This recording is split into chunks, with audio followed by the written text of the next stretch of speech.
Ideas നമ്മൾ ഇന്ന് മുതൽ സെക്കൻഡ് സെമ്മിൻ്റെ ക്ലാസ് സ്റ്റാർട്ട് ചെയ്യുകയാണ്.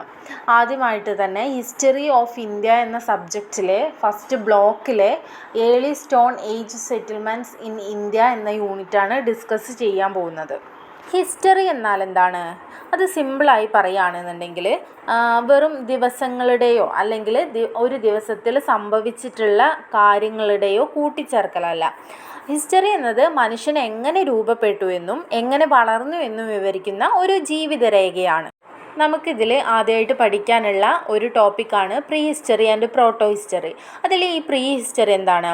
ഈ പ്രീ ഹിസ്റ്ററി എന്നത് മനുഷ്യൻ എഴുത്ത് കണ്ടുപിടിക്കുന്നതിന് മുൻപ് ജീവിച്ചിരുന്ന ഒരു കാലഘട്ടമാണ് ഈ പ്രീ ഹിസ്റ്ററി. അതായത് ഈ കാലഘട്ടത്തിൽ മനുഷ്യൻ തൻ്റെ അനുഭവങ്ങളും വിവരങ്ങളും രേഖപ്പെടുത്താനോ എഴുതാനോ കഴിയില്ലായിരുന്നു. ഇതുകൊണ്ട് ഈ കാലഘട്ടം വ്യക്തമായി രേഖപ്പെടുത്തിയ ചരിത്ര രേഖകളില്ലാത്തത് കൊണ്ട് തന്നെ ഈ ഒരു കാലഘട്ടത്തെക്കുറിച്ച് പഠിക്കാൻ നമുക്ക് പ്രാകൃത അവശിഷ്ടങ്ങളെയും പുരാവസ്തുക്കളെയൊക്കെ ആശ്രയിക്കേണ്ടി വന്നു. കുറച്ച് കാര്യങ്ങളുടെ അടിസ്ഥാനത്തിലാണ് നമ്മൾ ഈ ഒരു കാലഘട്ടത്തെക്കുറിച്ച് പഠിക്കുന്നത്. അതെന്തൊക്കെയാണെന്നുള്ളത് നോക്കാം. ഫസ്റ്റ് വൺ, ബോൺസ്, അസ്ഥികൾ. മനുഷ്യൻ്റെ ശരീരഘടന, അവൻ്റെ മരണമുറ, ആരോഗ്യനില തുടങ്ങിയവ എങ്ങനെയായിരുന്നു എന്നതിൻ്റെ തെളിവുകൾ ഏതിൽ നിന്നാണ് കിട്ടിയിരുന്നത്? അസ്ഥികളിൽ നിന്നാണ് നമുക്ക് ലഭിച്ചിരുന്നത്. അടുത്തതാണ് ഭക്ഷ്യാവശിഷ്ടങ്ങൾ, ഫുഡ് റിമൈൻസ്. മനുഷ്യൻ ആഹാരമായി എന്തൊക്കെ ഉപയോഗിച്ചിരുന്നു എന്നതിൻ്റെ തെളിവുകൾ. ആയുധങ്ങൾ, ടൂൾസ്. അവൻ എങ്ങനെ കല്ലുകൾ ഉപയോഗിച്ച് ഉപകരണങ്ങൾ നിർമ്മിച്ചു എന്നുള്ളത്. നാണയങ്ങൾ, കോയിൻസ്. സാമ്പത്തിക ഇടപാടുകൾ നിലവിലുണ്ടായിരുന്നോ എന്നുള്ളതിൻ്റെ സൂചനകൾ. ശിലാരൂപങ്ങൾ, ഗുഹാചിത്രങ്ങൾ. മനുഷ്യൻ എങ്ങനെ തൻ്റെ ചിന്തകളും ഭാവനകളും ചിത്രങ്ങളായി അവതരിപ്പിച്ചു എന്നുള്ളത്. ഈ തെളിവുകൾ മനുഷ്യൻ്റെ ജീവിത രീതി, ഭക്ഷണശീലങ്ങൾ, കൃഷിയിടങ്ങൾ, വാസസ്ഥലങ്ങൾ, വിശ്വാസങ്ങൾ തുടങ്ങിയ പലതും മനസ്സിലാക്കാൻ നമ്മെ സഹായിച്ചിട്ടുണ്ട്. ഇത്രയും നേരം നമ്മൾ പ്രീ ഹിസ്റ്ററി എന്താണ് എന്നുള്ളതാണ് പറഞ്ഞുകൊണ്ടിരുന്നത് അല്ലേ? ഇനി അടുത്തത് പ്രോട്ടോ ഹിസ്റ്ററി, പൂർവ്വചരിത്രം എന്താണ് എന്നുള്ളത് നോക്കാം.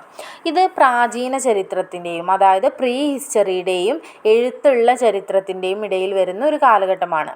ഈ കാലഘട്ടത്തിൽ മനുഷ്യൻ എഴുതാൻ തുടങ്ങിയിട്ടുണ്ട്. പക്ഷേ ആ എഴുതിയ വാചകങ്ങൾ നമുക്ക് പൂർണ്ണമായി മനസ്സിലാക്കാൻ കഴിയുന്നില്ല. ആ ഒരു കാലഘട്ടമാണ് പ്രോട്ടോ ഹിസ്റ്ററി. ഉദാഹരണത്തിന് ഇൻഡസ് വാലി സിവിലൈസേഷനിൽ നിന്നുള്ള മുദ്രകളിലും ചിത്രലിഖിതങ്ങളിലും കാണുന്ന കുറിപ്പുകൾ നമുക്ക് ഇതുവരെ വായിക്കാൻ സാധിച്ചിട്ടില്ല. അതുകൊണ്ടാണ് ഈ ഒരു കാലഘട്ടത്തെ പ്രോട്ടോ ഹിസ്റ്ററി എന്ന് പറയുന്നത്. മനുഷ്യൻ ഈ ഭൂമിയിലെ ജീവിതം ആരംഭിച്ചത് മുതൽ ഇന്ന് വരെയായി അവൻ്റെ ഒരു ചരിത്രം ഒരു രേഖാപരമായ രീതിയിൽ നോക്കിയാൽ നമുക്ക് 3 പ്രധാന ഘട്ടങ്ങൾ കാണാൻ സാധിക്കും. First one, stone age. മനുഷ്യൻ കല്ലുകൾ ഉപയോഗിച്ച് ആയുധങ്ങൾ നിർമ്മിച്ചു, ആഹാരം ശേഖരിച്ച് ജീവിച്ചു. അടുത്തതാണ് ബ്രോൺസ് ഏജ്. മനുഷ്യൻ മെറ്റൽ ഉപകരണങ്ങൾ നിർമ്മിക്കാൻ തുടങ്ങിയത് ഈ ഒരു കാലഘട്ടത്തിലാണ്. ഈ ഘട്ടത്തിൽ കൃഷിയും വാസസ്ഥലങ്ങളും കൂടുതൽ വ്യാപകമായിരുന്നു. ഈ 3 ഘട്ടങ്ങളിലൂടെയാണ് മനുഷ്യൻ എങ്ങനെ സമൂഹ ജീവിതത്തിലേക്ക് എത്തിയതെന്നും എങ്ങനെ സംസ്കാരം വളർന്നു വന്നതെന്നും നമുക്ക് മനസ്സിലാക്കാൻ സാധിക്കുന്നത്. അടുത്തത് നമ്മൾ ഡിസ്കസ് ചെയ്യാൻ പോകുന്നത് the evolution of human kind, മനുഷ്യൻ്റെ ഉത്ഭവവും പരിണാമവും. അതായത് മനുഷ്യൻ എങ്ങനെയാണ് രൂപപ്പെട്ടത്, അവൻ്റെ വളർച്ച എങ്ങനെ ഉണ്ടായി എന്നൊക്കെയാണ് ഈ ഒരു ടോപ്പിക്കിൽ നമുക്ക് പറയാനുള്ളത്. മനുഷ്യൻ എങ്ങനെയാണ് ഭൂമിയിൽ ഉണ്ടായിട്ടുള്ളത്, എങ്ങനെയാണ് അവൻ ഇന്നത്തെ മനുഷ്യനായി മാറിയിട്ടുള്ളത്. അപ്പോൾ ഇതൊക്കെയാണ് ഈ ഒരു ഭാഗത്ത് ഡിസ്കസ് ചെയ്യാൻ പോകുന്നത്. നമ്മുടെ ഭൂമി രൂപം കൊണ്ടത് ഏകദേശം 4.5 ബില്യൺ വർഷങ്ങൾക്ക് മുൻപാണ്. അങ്ങനെയാണ് ശാസ്ത്രം പറയുന്നത്. തുടക്കത്തിൽ ഭൂമി എങ്ങനെയായിരുന്നു? വളരെ ചൂടുള്ളതായിരുന്നു, ഒരു വൃത്തികെട്ട കാലാവസ്ഥയായിരുന്നു. പിന്നെയാണ് വെള്ളം, കാറ്റ്, വായു, മൂലകങ്ങളൊക്കെ രൂപപ്പെട്ട് വന്നത്. ഈ കാലയളവിനിടയിലാണ് ആദ്യമായി ജീവൻ ഉണ്ടായിട്ടുള്ളത്. അത് 3.5 ബില്യൺ വർഷങ്ങൾക്ക് മുൻപാണ്. സൂക്ഷ്മജീവികളാണ് ആദ്യം ഉണ്ടായിട്ടുള്ളത്. അവ കാലങ്ങൾക്കനുസരിച്ച് ജീർണിച്ചും മാറിയും ഉപരിതലത്തിൽ ഒരു ആവാസം ആരംഭിച്ചു. എവല്യൂഷൻ എന്താണ്? ആയിരക്കണക്കിന് വർഷങ്ങൾക്കിടയിലായി ജീവികൾ നേരിട്ട ഒരു നാച്ചുറൽ ചേഞ്ചസ് ആണ് എവല്യൂഷൻ. ചാൾസ് ഡാർവിൻ എന്ന ബ്രിട്ടീഷ് ശാസ്ത്രജ്ഞനാണ് എവല്യൂഷൻ തിയറി ഇൻട്രൊഡ്യൂസ് ചെയ്തിട്ടുള്ളത്. അതിൻ്റെ ആശയം എന്തായിരുന്നു? Survival of the fittest. അതായത് ഏറ്റവും അനുയോജ്യമായ ജീവികളാണ് ഈ ഭൂമിയിൽ നിലനിൽക്കുന്നത്. അനേകം വർഗങ്ങളിലൂടെയാണ് മനുഷ്യൻ ഇന്ന് കാണപ്പെടുന്ന ഹോമോസാപ്പിയൻസ് എന്ന രൂപത്തിലെത്തിയത്. ഏതൊക്കെ വർഗങ്ങളിലൂടെയാണ് കടന്നു പോയത് എന്നതിന് വിവിധ സ്റ്റേജസ് പറയുന്നുണ്ട്. ഏതൊക്കെയാണ്? First one Australopithecus. മനുഷ്യന്മാരെ പോലുള്ള ആദ്യ ജീവികളിൽ ഒരാളാണ് ഓസ്ട്രലോപിഥെക്കസ്. മിക്കവാറും ആഫ്രിക്കയിൽ നിന്നാണ് ഇവയുടെ അവശിഷ്ടങ്ങൾ കണ്ടെത്തിയിട്ടുള്ളത്. കൈകൾ, കാലുകൾ, മസ്തിഷ്കം എന്നിവ എന്തായിരുന്നു? അത്ര വികസിച്ചിട്ടില്ലായിരുന്നു. ഹോമോ ഹാബിലസ്, ടൂൾ യൂസിങ് മാൻ, അതായത് ഉപകരണങ്ങൾ ഉപയോഗിക്കാൻ തുടങ്ങിയത് ഇവരാണ്. കല്ലുകൾ കൊണ്ട് കത്തികൾ, സ്പെയർ പോലുള്ള ആയുധങ്ങളായിരുന്നു ഇവർ ഉണ്ടാക്കിയിരുന്നത്. അടുത്തതാണ് ഹോമോ ഇറക്ടസ്, അപ്രൈറ്റ് മാൻ. നേരെ നടക്കുന്ന ആദ്യ മനുഷ്യരൂപമാണ് ഇവർ. തീ കണ്ടുപിടിച്ചതും ചെറു സമൂഹങ്ങൾ രൂപീകരിച്ചതും ഈ ഒരു വർഗ്ഗക്കാരാണ്. അടുത്തതാണ് ഹോമോസാപ്പിയൻസ്. അതാണ് നമ്മൾ കാണുന്ന ആധുനിക മനുഷ്യന്മാർ. സംഭാഷണം, കല, സമൂഹം, വിശ്വാസങ്ങൾ എന്നിവയുടെ തുടക്കക്കാർ.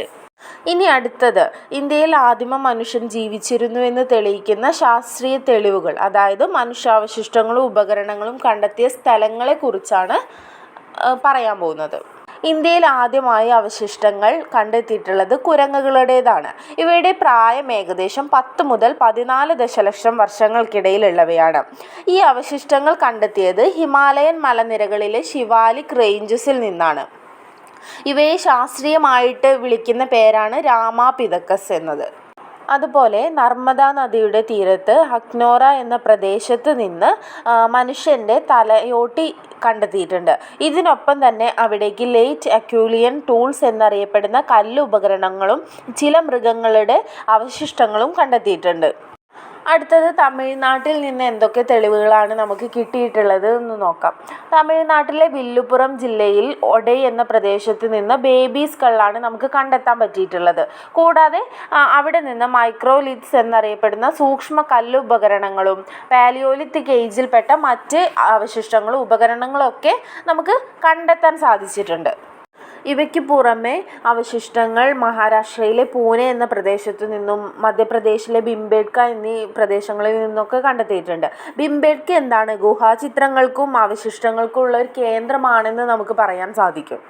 അപ്പോൾ ഇത്രയും കാര്യങ്ങളാണ് നമുക്ക് early human remains in India എന്ന ടോപ്പിക്കിൽ പറയാനുള്ളത്.